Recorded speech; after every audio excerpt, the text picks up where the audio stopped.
Bonjour, j'ai croisé cet automne dans un beau village de Provence, perché sur sa colline, un groupe d'enfants en goguette.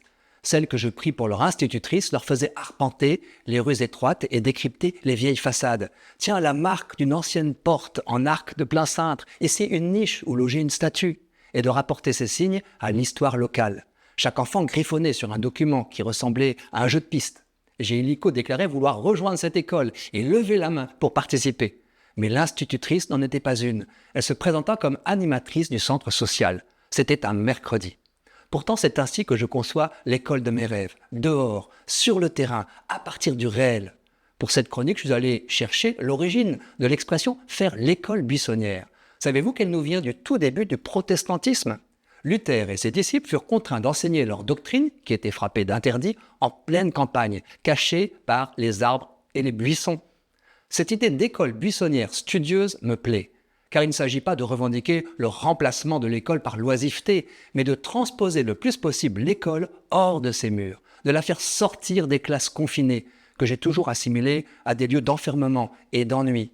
Désolé pour les courageux enseignants qui se démènent pour capter l'attention de leurs nombreux élèves, tous contraints et forcés d'être assis au même moment, au même endroit, à faire la même chose.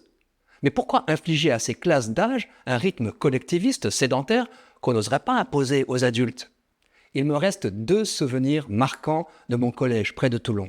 D'abord, une sortie au bord de la mer. Nous y avions ramassé toutes sortes de bestioles et d'algues. Crabes, oursins et moules ont poursuivi leur vie un temps sous nos yeux dans un grand aquarium qui me fascinait.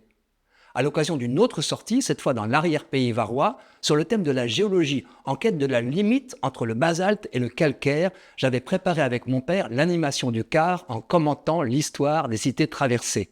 Quel bonheur! Du reste de ces années scolaires, j'ose dire qu'il ne me reste presque aucun autre souvenir. Dans ces conditions, vous comprendrez qu'une initiative qui plaide pour faire la classe dehors me ravit.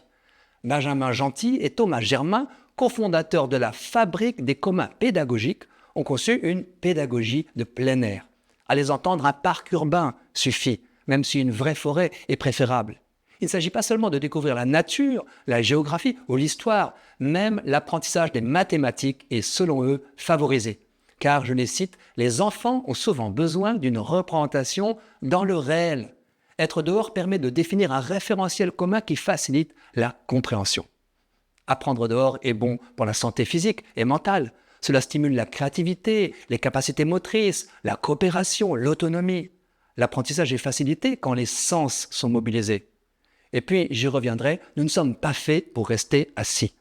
Que 4000 écoles expérimentent déjà peu ou prou la classe dehors est une bonne nouvelle.